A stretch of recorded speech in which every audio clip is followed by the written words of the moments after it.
자, 우리 12쪽입니다. 개념 확인 문제 여기까지 보려고 했었는데 여러분들 힘들어해서 그죠? 자, 보세요. 일단은 이거는 우리가 옛날 문제고 개념 확인해 보는 정도의 문제이기 때문에 설명이 안 주어져 있기는 하죠. 그래서 선생님 여러 가지 의문 변동의 유형 중에 그 가장 먼저 봐야 되는 게 뭡니까? 라고 이제 말씀들을 많이 하시는데 그거 생각하시면 일단은요.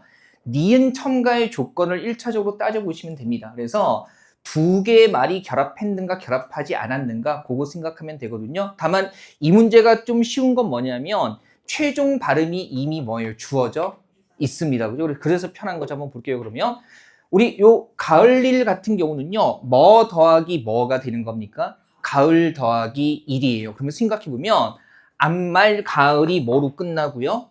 가을의 받침이 리을, 즉 니은 첨가의 조건인 앞말이 뭐로 끝나고 자음으로 끝나고. 이건 앞에 보셔도 돼요. 외울 건 아니니까 보시면서 하셔도 돼요. 앞말이 가을, 리을로 끝나고 뒷말이 뭐로 시작하고 있기 때문에 이로 시작하고 있기 때문에 1차적으로는 어떻게 되는 거예요? 니은 첨가돼서 뭡니까?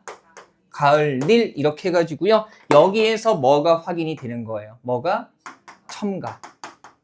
그죠? 그 다음에 요렇게 니은 첨가하고 났더니 뭐하고 만났어요? 리을과 만났죠. 우리가 연상할 수 있는 건 최종 발음이 주어져 있기 때문에 그 과정은 금방 생각할 수 있을 거예요. 그러면 최종 발음이 가을, 릴 이렇게 되는 건데 융화 일어난 거고요. 니은이 리을로 나타나고 있으니까 이거는 유형 뭐가 나타난 거예요?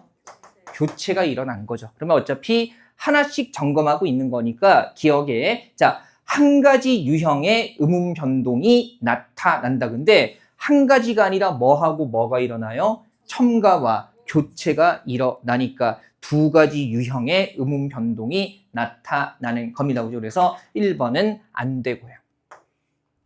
니은 쪽 보니까 니은도요. 최종 발음이 턴마당이라고 나와 있거든요. 그러면 한번 보세요. 요거 지금 받침이 시옷인데 시옷은 그대로 받침해서 발음될 수가 없어요. 가느다란 물방울 중에 하나니까 뭐로 발음돼야 돼요?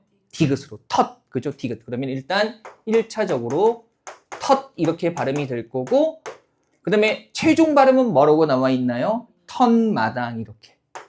그죠? 그러면 지금 그죠? 미음 앞에 디귿이 뭐로 발음된다는 얘기예요? 니은으로 발음된다는 얘기죠. 그러면 1차적으로 지금 시옷이 디귿으로 발음된 거니까 여기에서 뭐가 일어난 거죠? 교체. 그 다음에 미음 앞에 디귿이 니은으로 뭐 된 거예요? 비음화 된 거니까 이것도 뭐예요? 교체 이렇게 된 거죠. 봤더니 보세요.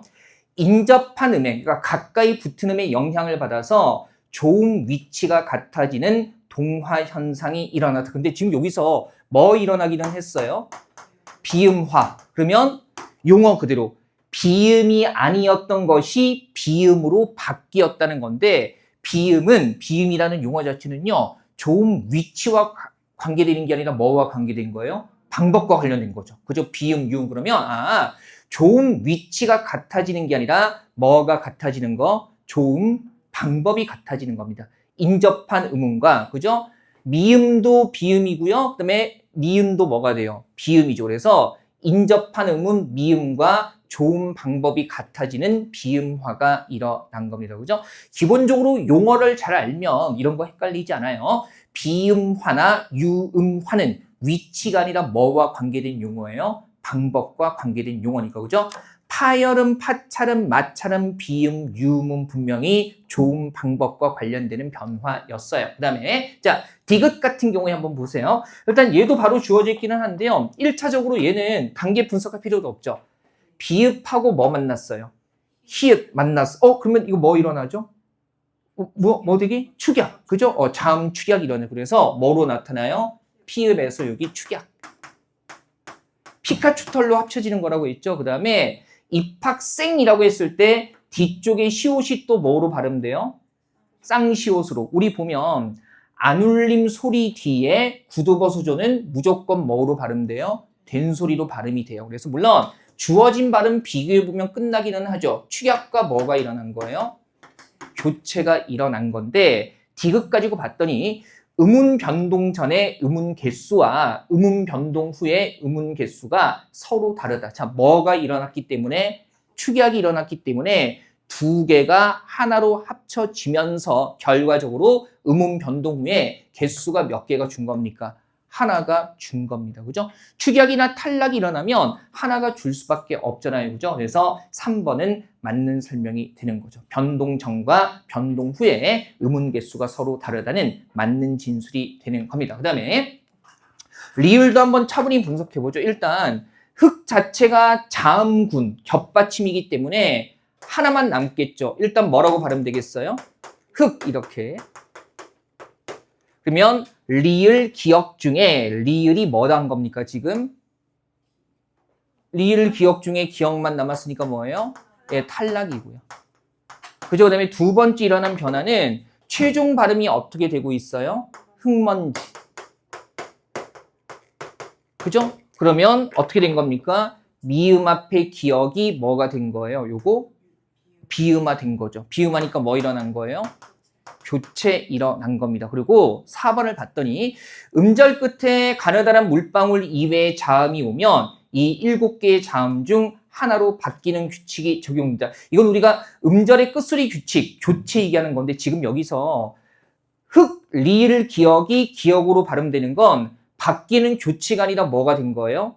탈락이고 그 다음에 우리 이 규칙 자체는 음절의 끝소리 규칙이잖아요. 근데 여기서는 탈락하고 교체기는 교체인데 음절의 끝소리가 아니라 뭐가 일어나는 거예요?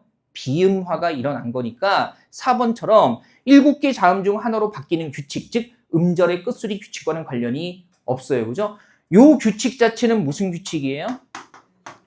아니 4번에 나와 있는 규칙은 7개 중에 하나로 바뀌는 건 음절의 끝소리 규칙인데 근데 여기서는 자음군 단순화와 그 다음에 끝소리 규칙이 아니라 인접한 것 때문에 바뀌는 뭡니까? 비음화라는 교체가 일어났기 때문에 4번에서 얘기하는 음절의 끝소리 규칙과는 관련이 없어요.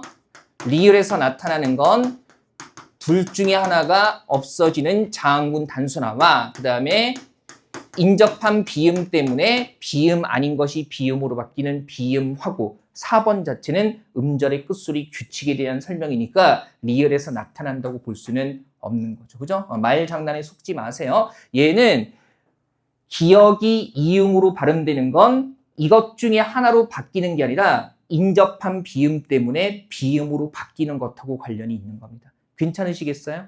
돼요? 됩니까? 그죠? 이해되죠? 오케이. 됐습니다. 자, 그 다음에 13쪽 넘어가 보죠. 쭉 가보겠습니다. 여기까지가 이제 음운론 부분에서 자음과 모음의 기준에 따른 구분, 그 다음에 음운 변동 현상 전체를 다루는 겁니다. 이런 부분들은요, 제시문으로 문제 주기가 참 편해요. 실제로 이제 우리가 보는 시험하고 비슷한 고등학교 과정의 언어 문제에서도요, 이 부분은 제시문으로 많이 구성이 되는 편이고요. 그죠? 한번 봅시다. 다음에, 적기하고요. 최적화 기출문제하고 그다음에 신유형 강화할 때 이런 거 제시문형 문제는 좀 폭넓게 풀어볼 겁니다. 자, 가보죠. 그다음에 이 부분부터는 뭐가 시작이 됩니까? 예, 형태론 시작이 되죠. 형태론. 그래서 말 그대로 단어, 그죠? 형태소, 그다음에 단어의 구분, 그리고 우리가 단어 형성 방식 이런 것들을 따지는 쪽이라고 보시면 돼요. 자, 보죠. 일단 첫 번째는요. 형태소의 개념에 대해서 제시문으로 줬을 때 기준에 따라서 형태소를 구분할 수 있어야 합니다. 미리 한번 담아주죠. 자, 보세요. 1번에 형태소의 개념 이렇게 나와 있는데요. 형태소는 뭡니까? 뜻을 가진 어떤 거? 가장 작은 말의 단위를 우리가 뭐라고 하는 겁니까? 형태소라고 이야기하는 이런 거예요. 우리가 뜻을 가장 작은 단위라고 했을 때 이게 혼자서 쓰인다는 개념하고는 좀 다르죠. 그러니까 혼자 쓰일 수 없더라도 뜻을 가진 가장 작은 단위라는 것은 그 친구가 있고 없음으로 해서 조금이라도 의미가 달라진다면 걔는 뭘 가지고 있다고 할 수 있어요? 뜻을 가지고 있다고 할 수 있는 거죠. 예를 들어서 우리가 흔히 조사라고 얘기하는 거 있잖아요. 그죠? 요거 이를테면 맨날 얘기하는 게 영수인데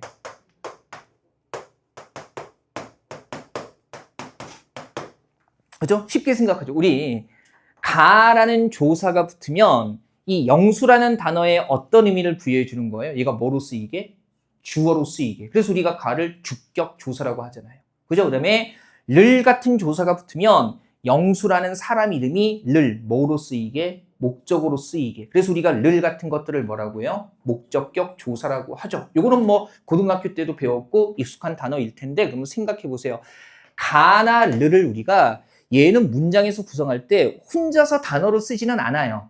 그죠? 근데 이게 붙음으로 해서 주격이다, 목적격이다라는 의미가 생기죠. 그러면 이런 것도 하나의 조금이라도 의미가 달라지는 거니까 이런 것도 뭐가 될 수 있는 거예요? 형태소가 될 수 있는 겁니다. 뭔 얘기인지 알겠죠? 그죠? 요거 생각하시고요. 또 하나는 뭐냐면 이런 거 어간이나 어미 같은 것도 볼게요.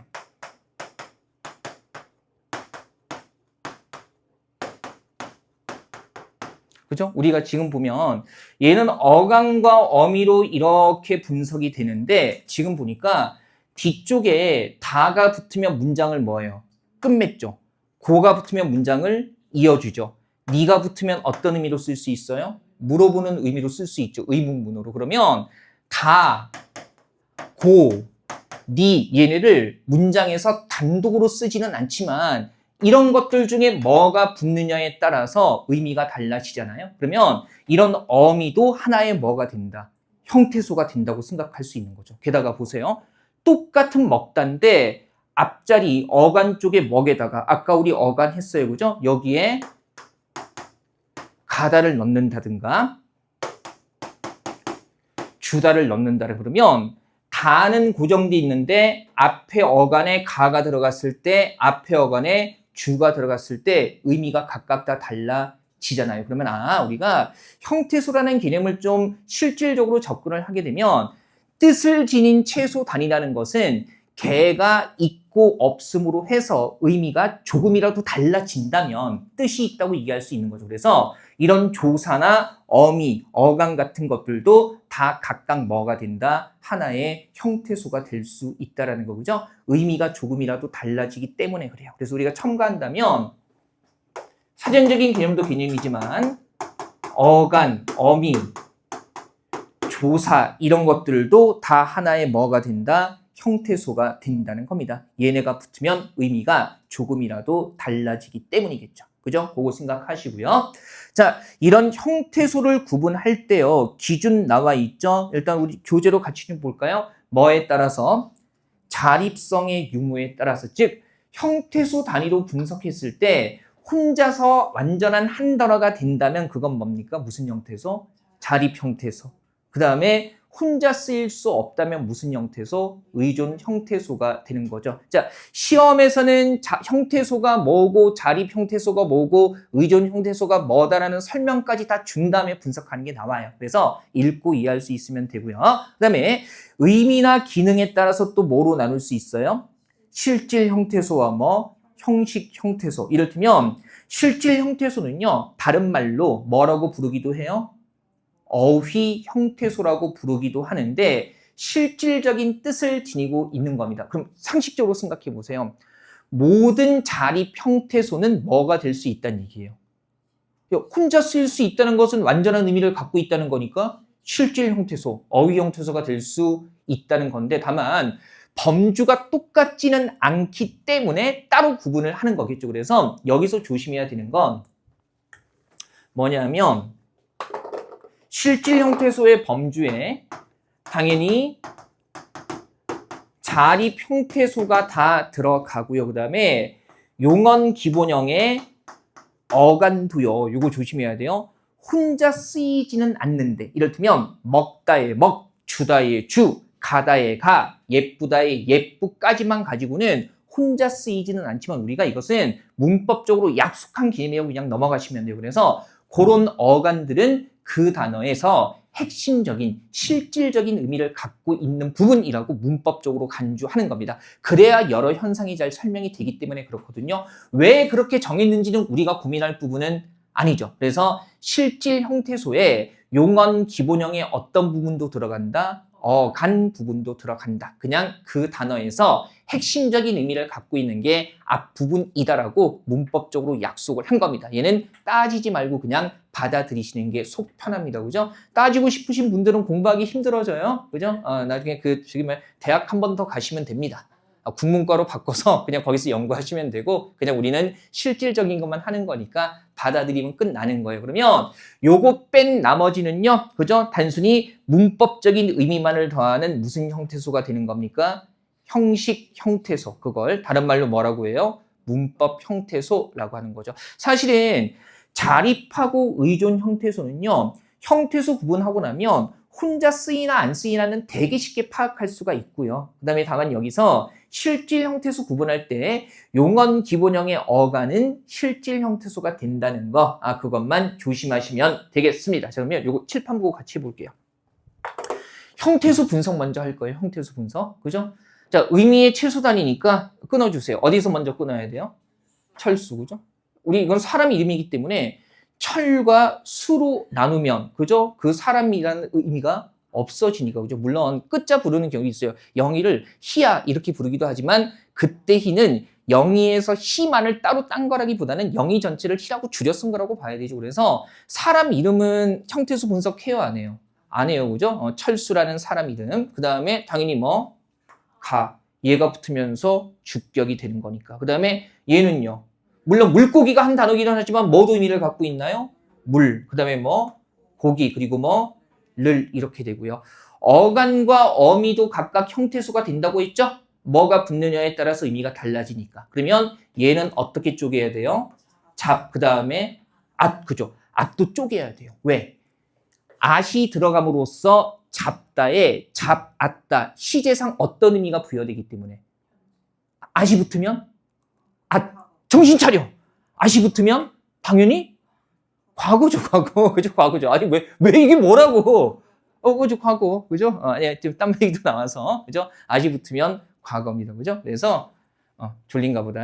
그죠? 그래서, 과거라는 의미 붙으니까 형태소가 되는 거예요. 그래서, 이렇게 형태소 분석하고 나면, 이제 자립하고 의존은 금방 나옵니다. 그죠? 자, 상식적으로 해보죠.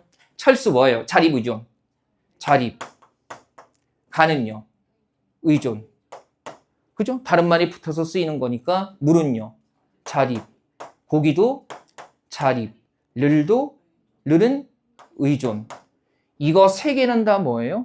의존이죠. 그죠? 혼자 쓰일 수 없어요. 뭔가 결합해야 되니까. 그래서 자립 형태소하고 의존 형태소 구분하는 건 어렵지는 않고요. 그 다음에 이제 문제는 실질 형태소 하고요. 그 다음에 형식 형태소 구분하는 건데 실질 형태소에서 우리가 놓치면 안 되는 부분이 뭐예요? 용언의 어떤 부분? 어간 부분도 실질로 간주한다는 거죠. 그러면 모든 자립 형태소는 기본적으로 무슨 형태소? 실질 형태소예요. 다만 여기 남아있는 의존 형태소들 중에서 어간 부분이 뭐 하나밖에 없어요. 잡 하나밖에는 없죠. 그럼 얘는 실질 형태소. 요게 중요한 거죠. 요것만 살짝 조심하시고요. 나머지는 다 그러면 뭐가 되는 겁니까? 형식 형태소가 되는 겁니다. 자, 형태소 분석 복잡하게 생각하지 마세요. 그죠? 항상 시험에 나오면 형태소의 기본적인 의미와 그 다음에 기준에 따라서 어떻게 나누는가라는 설명도 실제로 내용 봐도 많지 않잖아요. 그래서 짧은 제시문으로 구성하고 나서 물어보는 거니까 어렵게 생각하지 마시고요. 다만 거기 별표 보시면 단일어인 용언 기본형의 어간은 뭐이면서 뭐다? 의존 형태소이면서 뭐? 실질 형태소이다.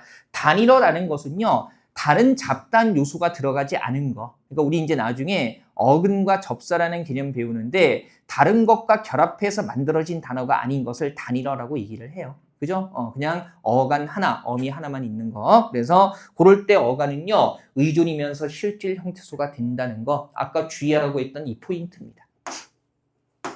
요것만 조심하시면 되고요. 이 부분은 내용 많지 않으니까요. 가볍게 봅시다. 자, 문제 하나 나와 있죠. 옳지 않은 거. 1번부터 따져볼게요. 그죠? 옳지 않은 거. 1번. 조사는 앞말에 붙어서 나타난다. 앞말에 붙어서 나타난다는 것은 혼자 쓰이지 않는다는 거니까 뭐가 맞아요? 의존 형태소가 맞습니다. 위에 설명 보면서 점검하시면 돼요. 그 다음에 2번에 동사의 어간은 스스로 실질적인 단어이므로 어간은 실질적인 의미가 있는 부분이라고 보기는 해요. 근데 뭐가 문제예요? 자립 형태소 아니죠. 실질 형태소지만 혼자 쓰일 수 없기 때문에 무슨 형태소? 의존 형태소니까 어간을 자립 형태소라고 보면 안 되죠. 물론 철수 같은 명사는 자립 형태소가 됩니다. 그래서 정답은 2번이고요. 그다음에 3번 보면 명사는 실제적인 의미를 가지고 있다는 면에서 동사의 어간과 더불어 무슨 형태소 맞아요? 실질 형태소 맞습니다. 그죠? 어간은 실질 형태소. 그다음에 4번에 어미는 조사처럼 문법적인 기능을 함으로 무슨 형태소? 문법 형태소. 문법 형태소가 뭐의 다른 말이었어요? 형식 형태소의 다른 말이었습니다. 그래서 이런 것들 어미와 조사는 형식 형태소, 문법 형태소라고 얘기할 수 있습니다. 그죠? 자, 형태소 자체는 어렵지는 않고요. 이제 다음 건 되게 중요해요. 요거.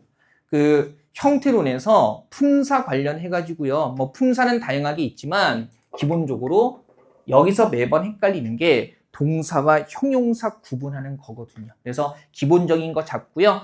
시험에서 제시문 주어지는 형태로 자주 나오는 거, 그 의미 한번 이해해 보겠습니다. 그죠? 자, 다른 품사도 구분할 수 있어야 되지만 1차적으로 품사 중에서 뭐하고 뭐 구별할 수 있어야 된다고요? 동사와 형용사 구별할 수 있어야 합니다. 그죠?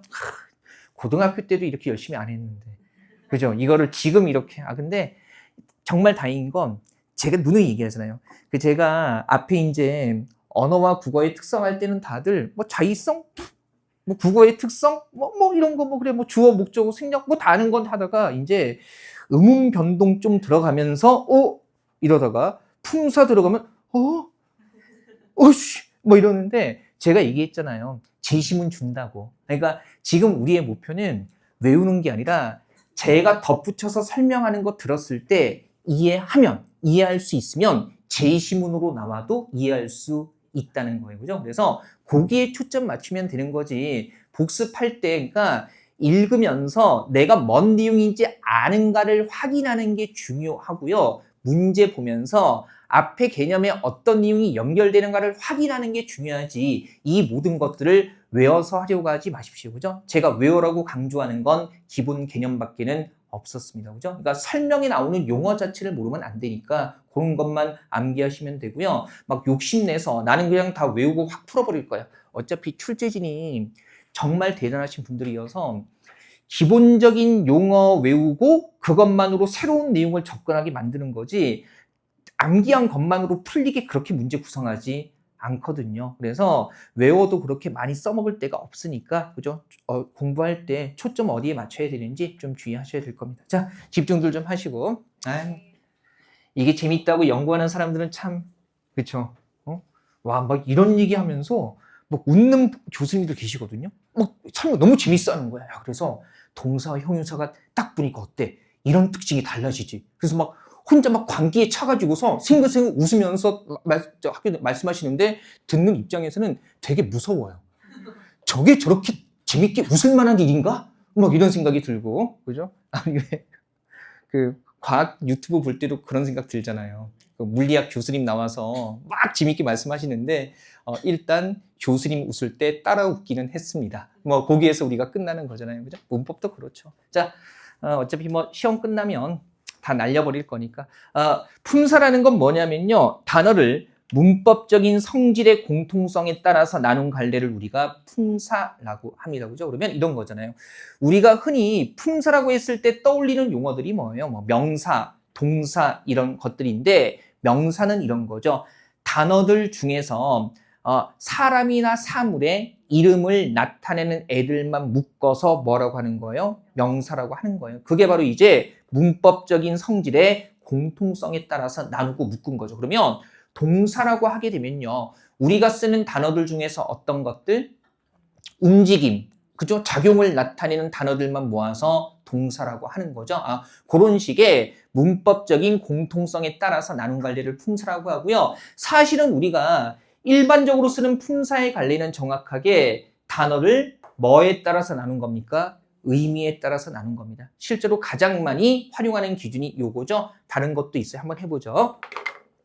단순한 개념이기 때문에 세부적인 뜻까지 써놓지는 않았어요. 다만 이제 명사라고 하게 되면, 그죠? 명사는 뭘 뜻하는 단어들? 이름을 뜻하는 단어들. 그죠? 이름을 뜻하는 단어들. 뭐 사람 이름, 사물 이름 이런 것들이 다 포함이 되는 거죠. 여러분들 각자의 이름도 명사고요. 그다음에 여기 있는 물건의 이름도 명사고요. 동물의 이름, 식물의 이름도 다 뭐가 돼요? 명사가 됩니다. 그래서 어렵지 않고요. 그다음에 대명사는 뭐예요? 명사를 뭐 하는 거? 대신하는 거.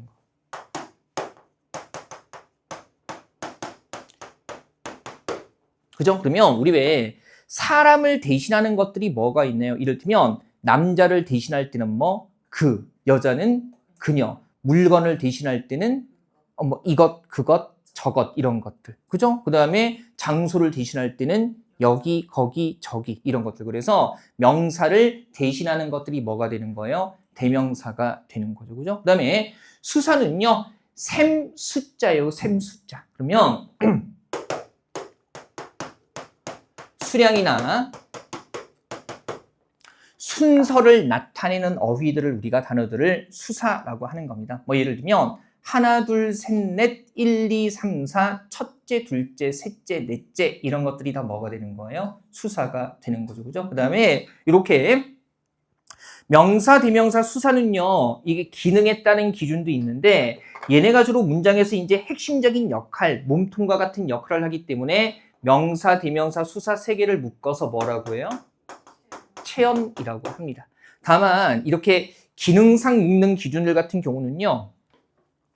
다음 문장에서 체언을 찾아라 이렇게 나오지는 않고요. 다른 설명들을 이해할 때 이를테면 곧 나오지만 관형사라는 품사를 설명할 때는 주로 뭘 꾸미는 단어, 체언을 꾸미는 단어 이렇게 설명을 하거든요. 그러면 그때 우리가 이 용어의 의미를 알면 됩니다. 체언에 들어가는 게 뭐예요? 명사, 대명사, 수사니까 그러면 관형사라는 애들은 주로 체언을 수식, 꾸미는 의미를 지닌 단어, 즉 명사, 대명사, 수사를 꾸미는 단어들을 관형사라고 하는군이라고 생각하면 되는 거죠. 주로 얘는 뭐 수식하는 거라고요?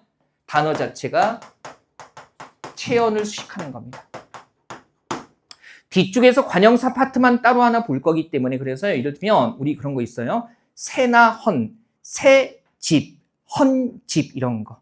그죠? 그 다음에 온갖 양념, 갖은 종류 이런 거. 갖은. 그죠? 그 다음에 뭐 이를테면은 수와 관련된 것도요. 한, 두, 서, 너 이런 것도 관형사가 되는 겁니다. 그죠? 그래서 단어 자체가 원래부터 뭐 꾸미는 의미로 쓰이는 거, 체험 꾸미는 의미로 쓰이는 거. 관형사라는 품사가 있는 언어가 많지 않아요.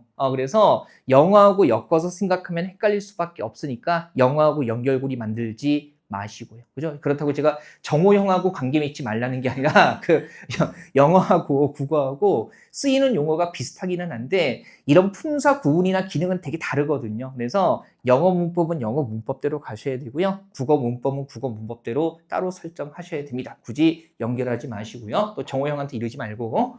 그죠? 영어 멀리하라. 내가 언제 멀리하라 그랬어. 국어 문법 용어와 영어 문법 용어를 관련 짓지 말라고 한 거지 멀리하라고 한 게 아니잖아요. 그죠? 괜히 말 전할 때 조심하시고요. 또 겁나는데. 또 여러분 또 왜곡하잖아. 안 때렸는데 때렸다고 하고 말 안 했는데 음해. 그죠? 약한 자는 살아남지 못하는 세상을 만들었잖아, 우리가. 그죠? 그러면 안 돼요. 음해하면. 부사는 주로 뭘 꾸미냐면 체언 말고요. 이를테면은 용언이라고 해서 요거 두 개 동사나 형용사를 주로 꾸미는 게 이를테면 매우 빠르다, 빨리 먹다의 매우 빨리 같은 거. 그래서 단어 자체가 원래부터 이제 뒤에서 잡을 거예요. 용언, 동사나 형용사를 꾸미는 의미를 갖는 애들을 우리가 부사라고 합니다. 물론 이런 부사 계열에는요. 우리 문장을 접속해주는 말들이 있죠. 이를테면 그리고, 그러나, 그런데, 하지만 이런 것들도 이제 부사가 됩니다. 다만 제가 이걸 크게 강조하자는 이유는 부사 범주를 굳이 시험에서 잘 묻지는 않아요. 잘 묻지는 않고 나중에 이제 관형사와 용언 이런 게 헷갈리는 포인트가 있는데 그거는 따로 잡아 드릴게요. 자, 그러면 일단 보세요. 관형사나 부사 같은 애들은요. 주로 문장 안에서 어떤 역할을 합니까? 기능상 꾸며주는 역할을 하죠. 그래서 요거 두 개는 묶어서 우리가 꾸며주는 역할을 하는 애들 그래서 뭐라고 불러요? 수식언이라고 부르게 되는 겁니다. 그죠? 기능상 꾸며주는 역할을 하기 때문에. 그 다음에 감탄사는요, 벌간이고요.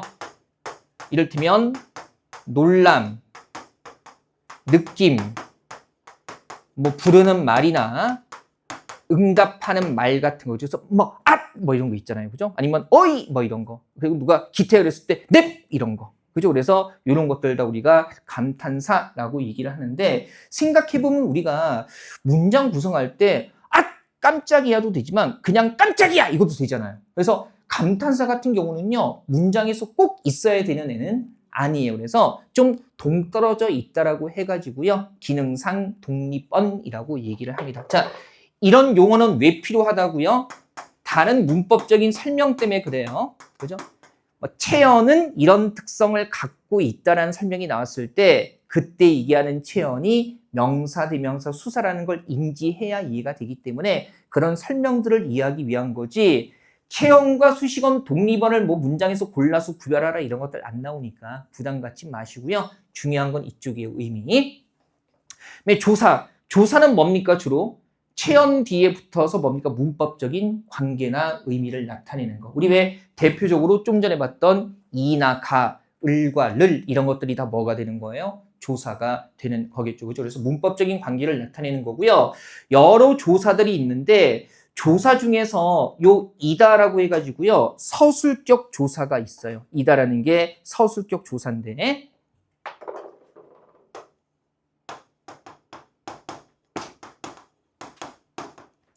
이건 뭐냐면 이다가 붙으면 주로 문장의 주어를 서술, 풀이해주는 말로 쓰이기 때문에 이다를 서술격 조사라고 부르는 겁니다. 그죠? 뭐 이런 거.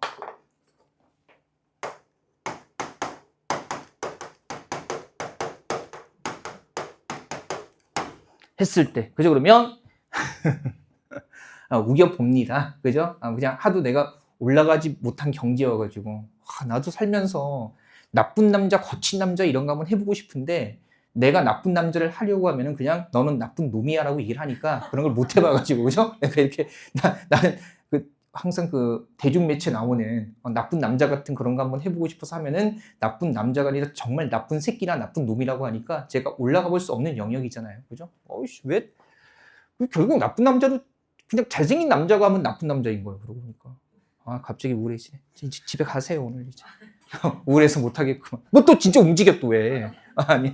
자, 보세요. 지금 보니까 이게 중요한 게 아니고, 이다가 붙으면 나는 이라는 주어를 이다가 붙어서 뭐 해주고 있어요? 풀이해주고 있죠. 그래서 이다를 풀이해주는 말에 붙는다 그래서 뭐라고 불러요? 서술격 조사라고 부르는 다만, 얘를 따로 떼어놓은 이유가 뭐냐면 이런 거예요. 우리 왜 이가, 은는, 을를 같은 조사들은요, 음운 환경에 따라서 형태만 다르게 나타나지 이런 조사들 다음에는 어미라는 게 따로 붙지는 않거든요. 근데 이다 같은 조사는요, 동사나 형용사처럼 형태 변화, 활용하는 게 가능해요. 이를테면 학생이다, 학생이고, 학생이니, 학생이어서라고 해가지고요, 서술격 조사는 뭐가 가능하다? 형태 변화, 활용이 가능하다는 특징이 있기 때문에 따로 떨어뜨려 놓은 거예요. 그 다음에 어쨌든 그럼에도 불구하고 모든 조사는요, 앞말과 뒷말의 문법적인 관계를 나타내는 기능을 하기 때문에 이거를 기능상 뭐라고 부르는 겁니까? 관계언이라고 부르는 겁니다. 그죠? 관계언 이렇게 부르는 거고요. 그 다음에 마지막에 동사와 형용사 나와 있는데요. 동사는 기본적으로 움직임이나 과정 같은 거 나타내는 거예요. 움직임에 초점 맞춰서 생각하시면 되겠습니다. 움직임이나 과정을 나타내면 동사, 그 다음에 형용사는요, 성질이나 상태, 우리 뭐 착하다, 나쁘다, 예쁘다 이런 것들 다 형용사죠. 그 다음에 빨갛다, 파랗다 같은 것도 색깔이라는 상태를 나타내기 때문에 형용사가 되는 거예요. 그래서 움직임이나 과정을 나타내면 동사, 성질이나 상태를 나타내는 단어면 형용사 이렇게 되는 거고요. 얘는 주로 문장에서 다양한 형태로 활용하면서 풀이하는 역할을 하기 때문에 동사, 형용사를 묶어서 뭐라고 불러요? 용언이라고 부르는 겁니다. 기능상. 그러면 이렇게 잡고 나니까 부사가 용언을 수식한다라고 했을 때 그러면 부사는 주로 뭐나 뭐를 수식하는 거, 동사나 형용사를 수식하는 의미를 갖는 단어라는 거 보이죠. 그 다음에 이제 형태상 구분하는 기준이 있는데 얘는 뭐냐면 형태 변화가 한 단어 안에서 가능한가 불가능한가로 나누는 겁니다. 즉 어간에 다양한 어미를 붙여서 형태 변화가 가능하면 변화가 가능하다 해가지고요. 뭐라고 부르는 거예요? 가변어라고 부르는 건데 조심해야 되는 건 가변어의 범주가 동사, 형용사 말고 뭐도 들어가 있다는 거, 서술격 조사, 이다도 들어가 있다는 겁니다. 그래서 품사 내부에서 형태 변화, 활용이 가능한 범주는 동사, 형용사 말고 또 뭐도 있다, 서술격 조사, 이다까지 있다라는 거, 요거 잘 생각하시고요.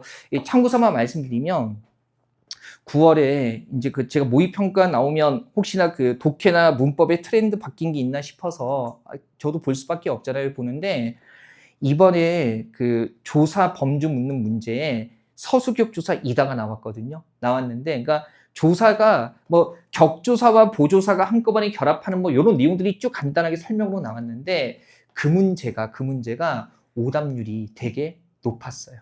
되게 높았는데 왜 높았나 하고 나중에 분석을 해보니까 공부하다가 깜빡한 거야. 그러니까 이다가 뭐라는 걸 놓쳐서 서술격 조사라는 걸 놓쳐서 이다가 붙은 단어를 보면서 조사가 결합한 단어가 아니라고 생각을 했던 거예요. 그래가지고 그 문제를 많이 틀렸다는 거죠. 기본. 그죠? 이다도 어쨌든 활용 가능한 가변어지만 얘도 어디에 들어간다는 거? 조사에 들어간다는 거. 그지? 서술격 조사에 들어간다는 거. 이거 잘 기억해 두시고요. 괜찮습니까? 한번 잡으시고요. 자, 그리고 이제 나머지 것들은요. 단어 자체의 형태 변화가 불가능하기 때문에 이 나머지 범주는 뭐라고 부르는 거예요? 불변어라고 부릅니다. 우리 먹다라는 단어는 먹고, 먹을까? 이렇게 바꿀 수 있지만 기태라는 명사 같은 경우는 형태 변화 어떻게 할 거예요? 그죠? 뭐 예를 들면 뭐 어떻게 합니까 이거?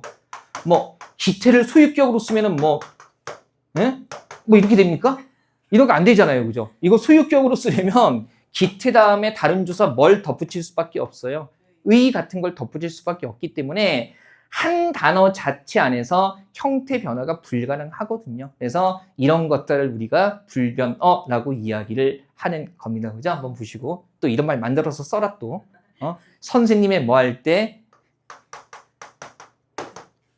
이런 것도 만들어서 쓰고 그러지 마세요. 그죠? 기태의 책인데 이거 재밌다. 기티책 뭐 이렇게 해서 이런 거 하지 마시고 이런 장난하다가 문법 괜히 헷갈릴 수 있습니다. 그죠? 보시고요. 자, 일단 기본적인 축은 이 정도로 해주시면 되고요. 제가 좀 전에 말씀드렸다시피 품사 9개를 다 구별하는 게 나오는 게 아니라 이런 내용들이 나오면 헷갈릴 만한 범주에 대해서 구별하는 문제, 구분하는 문제를 냅니다. 그래서 한번 볼게요. 자, 오늘이 아니라 여기까지 한번 해볼게요. 동사와 형용사 구분하는 게 1차 적이거든요. 그럼 생각해 보세요. 동사는 기본적으로 뭘 나타내는 거라고 했어요? 움직임이나 과정. 그 다음에 형용사는 뭘 나타내는 거라고요? 성질이나 상태. 그러면 분명히 뜻이 다르니까 이거 파악하는 거 어렵지 않을 것 같은다는 생각을 할 겁니다. 예를 들면 우리 교재에 나와 있는 거 가다 같은 경우는 품사가 뭐예요? 동사죠. 이거 움직임이니까 가다. 움직임. 그 다음에 붓다는 뭡니까? 붓다. 색깔. 붓다 뭡니까? 형용사죠. 그죠? 색깔은 사물의 하나의 색이라는 상태를 나타내는 거니까. 근데 그것만으로 잡기가 쉽지 않은 단어들이 몇 개가 있습니다. 대표적으로 칠판 봐도 돼요? 늙다. 그죠? 발음이 이제 늙다라고 하는데, 늙다는 동사입니까? 형용사입니까? 그죠? 좀 애매하죠? 우리가 늙다를 보면서 이게 움직임? 이기나 아니면 작용이라고 하기엔 좀 애매하거든요. 근데 늙다는요 동사거든요. 오씨 이런 젠장. 그죠? 그러면 이거 뜻 가지고 파악하는데 뭔가 좀 한계가 있다. 그러면 뭔가 다른 기준이 존재한다는 거죠. 그래서 그 기준을 잡는 건데요. 보세요. 2번에 어미 결합이라고 나와 있죠. 그죠? 자, 거기는 밑줄 칩시다. 현재 시제 선어말 어미 니은 는 그거 밑줄 치세요. 그죠? 니은는 그게 가장 핵심이에요. 지금 근데 용어가 선어말 어미라고 나와 있잖아요. 그러면 얘는 어간과 어말어미 사이에 들어가는 거예요. 그래서 선어말 어미 니은 는 했을 때 표시가 어떻게 되어 있나요? 앞 뒤에 다 뭐가 있어요? 붙임표가 있죠. 이 짝대기 붙임표가 있는데 이게 무슨 의미인 거냐면 어떤 문법 요소를 표시하면서 앞 뒤에다 요 짝대기 붙임표가 있으면 얘는 어딘가에 사이에 들어간다는 얘기예요. 그래서 여기에 다른 말이 있고 이 뒤에도 다른 말이 있을 때 그 사이에 들어가는 애가 니은이나 는이라는 겁니다. 그죠? 그래서 이런 것들. 자, 우리 왜 특히 이런 거죠. 먹다 같은 단어의 먹을 어간이라고 하고요. 뒤에서 바뀌는 것을 뭐라고 해요? 어미라고 하죠. 다만 어미 중에서 맨 단어 맨 끝에 오는 것을 우리가 요것 때문에 설명해 주는 거예요. 그렇지. 단어 맨 끝에 오는 어미 그래서 뭐라고 하는 거예요? 어말 어미라고 하는 거죠. 그러면 선 어말 어미면 먼저 선자 붙는 거니까 어말 어미 바로 어디에 오는 거? 앞에 오는 거. 그죠? 그래서 선어말 어미는요. 어간 뒤에 어말 어미 앞에 오기 때문에 양쪽에 뭐가 있는 겁니까? 붙임표가 있는 거고. 그러면 용어 충분히 이해할 수 있죠. 현재 시제 선어말 어미라는 것은 그러면 이 선어말 어미 니은이나 는이 붙으면 시제를 뭘 나타낸다? 현재를 나타낸다는 의미가 되는 거죠. 야, 보세요. 문법 용어만 잘 정돈해도요. 얘가 의미가 뭐고 위치가 어떻게 되는지 다 추론할 수가 있어요. 그죠? 현재 시제 선어말 어미. 그래서 어간과 어말 어미 사이에 들어가서 현재를 나타내는 건데 중요한 건 이렇게 선어말 어미 니은이나 는 붙일 수 있는 건 뭐만의 특징이라는 거? 동사만의 특징이라는 겁니다. 그죠? 동사만의 특징이라는 거. 그래서 일단 이런 걸로 파악할 수 있고요. 그 다음에 현재를 나타내는 관형사형 어미 뭐? 는. 그죠? 근데 는은 어때요? 표시가 어떻게 돼 있어요? 어떻게 돼 있어요? 맨 앞에만. 그러면 얘는 는 자체는 어디에 붙는다는 거니까 맨 끝에 붙는다는 거죠. 그죠? 뭔가가 앞에 있고 그 뒤에 붙고 이 뒤에는 붙임표가 있어요? 없어요? 없다는 것은 단어의 맨 끝에 는이 붙어서 현재를 나타낸다는 거고요. 그 다음에 관형사형이니까 얘가 붙으면 뭐처럼 쓰인다는 거? 관형사처럼. 근데 우리 방금 관형사 있잖아요. 관형사처럼 쓰인다는 것은 단어 맨 끝에 는이 붙으면 뒤에 나오는 뭘 꾸밀 수 있게 해준다? 체언을 꾸밀 수 있게 해준다는 겁니다. 그죠? 그래서 일단 핵심적인 건 단어 맨 끝에 는이라는 게 붙을 수 있는 것도 이것도 뭐만의 특징? 동사만의 특징이라는 거예요. 괜찮죠? 그 다음에 보세요. 명령형이나 청유형. 자, 명령형, 청유형은 어미 외우지 않아도 돼요. 보세요. 명령형은 행위를 시키는 거잖아요. 청유형은 뭡니까? 함께 하자고 권유하는 거죠. 그죠? 그래서 이런 것들이 붙을 수 있으면 이건 뭐다? 동사고. 이런 것들이 안 되면 뭐다? 형용사다. 다만 우리가 부분적으로 동사 중에서 이 네 가지가 다 안 되는 것들이 있기는 있는데 그래서 가장 직관적으로 파악할 때는 어간과 어말어미 사이에 뭘 넣어서요? 니은이나 는을 넣어서 말이 되면 한국인이기 때문에 이거 넣었을 때 말 되고 안 되고는 금방 파악할 수가 있거든요. 그래서 그렇게 말이 되면 뭐가 되고요? 동사가 되고, 그죠? 선어말 어미 니은이나 는 넣어서 말이 안 되면 걔는 뭐가 되는 겁니까? 형용사가 되는 거죠. 가장 일상적인 단어부터 한번 해볼게요. 맨날 뭐 먹다 가지고는 하지만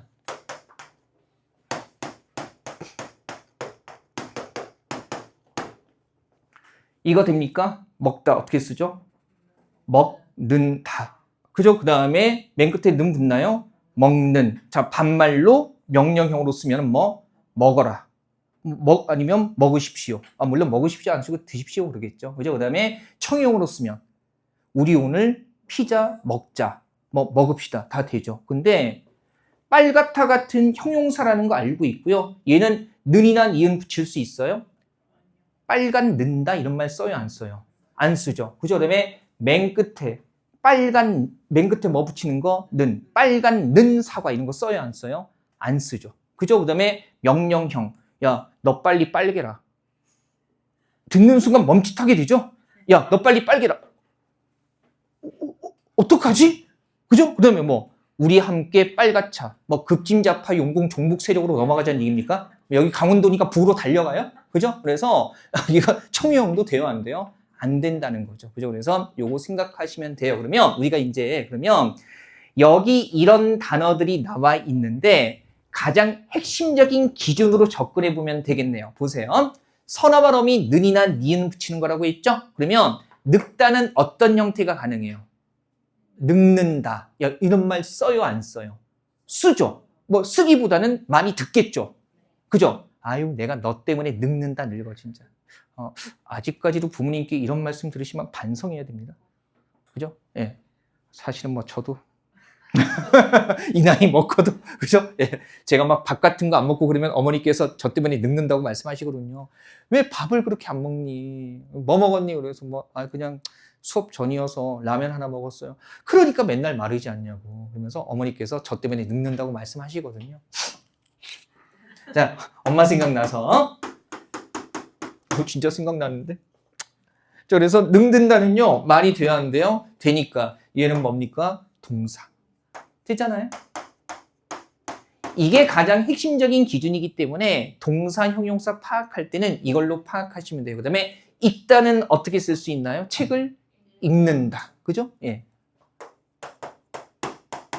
그러면 서나 발음이 는 붙어서 말 되니까 얘도 뭐가 돼요?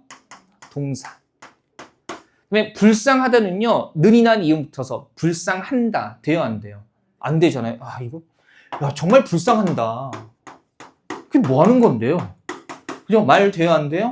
안 되죠. 그래서 뭡니까? 형용사예요. 그래서 서나 발음이 는, 니은 결합할 수 있는가 없는가로 동사, 형용사는요 굉장히 가볍게 파악이 되고요. 그 다음에 제가 걸맞다는 좀 조심해야 되는 게 요거 같은 경우는요 걸맞다, 그죠? 걸맞다 같은 경우는 우리가 왠지 걸맞는다가 될 것 같아요. 근데 요거는 그래서 헷갈리는 단어이기 때문에 따로 정리하셔야 됩니다. 그죠? 우리 걸맞다는요, 품사가 형용사예요. 맞다라는 동사가 있기 때문에 헷갈리는 건데, 걸맞다는 쉽게 생각하면 적합하다라는 의미의 형용사입니다. 그죠? 형용사이기 때문에 얘는 걸맞는다라든가, 우리가 습관적으로 잘못 쓰는 거예요? 아니면 맨 끝에 는 붙어서 걸맞는이라는 형태로 쓰면 된다, 안 된다? 안 된다라는 겁니다. 그죠? 걸맞다 같은 경우는 이건 암기하세요. 품사가 뭐예요? 형용사예요. 따라서 우리가 뭐 걸맞는 사람 이런 식으로 많이 쓰게 되는데 얘는 형용사기 때문에 절대로 요거 는다, 걸맞는다, 걸맞는이라고 쓸 수가 없습니다. 이런 것들은 사소하지만 암기해 두시면 좋아요. 좋고요. 자, 문제 개념 확인 문제 풀고 잠깐 숨 좀 돌릴 건데 이거 한번 생각해 보세요. 우리 왜 제가 기본 문법 용어 굉장히 정확하게 알아두셔야 한다고 말씀드리잖아요. 꼭 이 부분을 하고 나면 자주 제가 받는 질문이거든요. 선생님, 는이나 니은은 동사에만 붙을 수 있다고 하셨잖아요. 제가 언제 그랬어요? 제가 얘기한 는이나 니은은 동사에만 붙을 수 있다는 는이나 니은은 그냥 는, 니은이 아니라 뭐예요? 서나말 어미, 니은, 는이에요. 그죠? 그럼 이런 걸 물어본다고요. 선생님, 빨갛다가 개념으로 보면 형용사가 맞는데 근데 빨간 사과라고 쓰지 않나요? 그리고 빨간 사과에는 뭐가 붙어 있어요? 니은이 붙었으니까 니은이나 는이 붙는 건 동사만의 특징이라고 하셨는데 이거는 어떻게 됩니까? 이러면서 그죠? 저항하듯이 반항하듯이 너씨 잘 모르고 가르치지? 막 이러면서 그죠? 따지듯이 막 묻는데 그래서 내가 얘기하잖아. 동사에만 붙을 수 있는 니은이나 는은 그죠? 무슨 어미? 서너말 어미. 어간과 어말 어미 그 사이에 들어가는 거죠.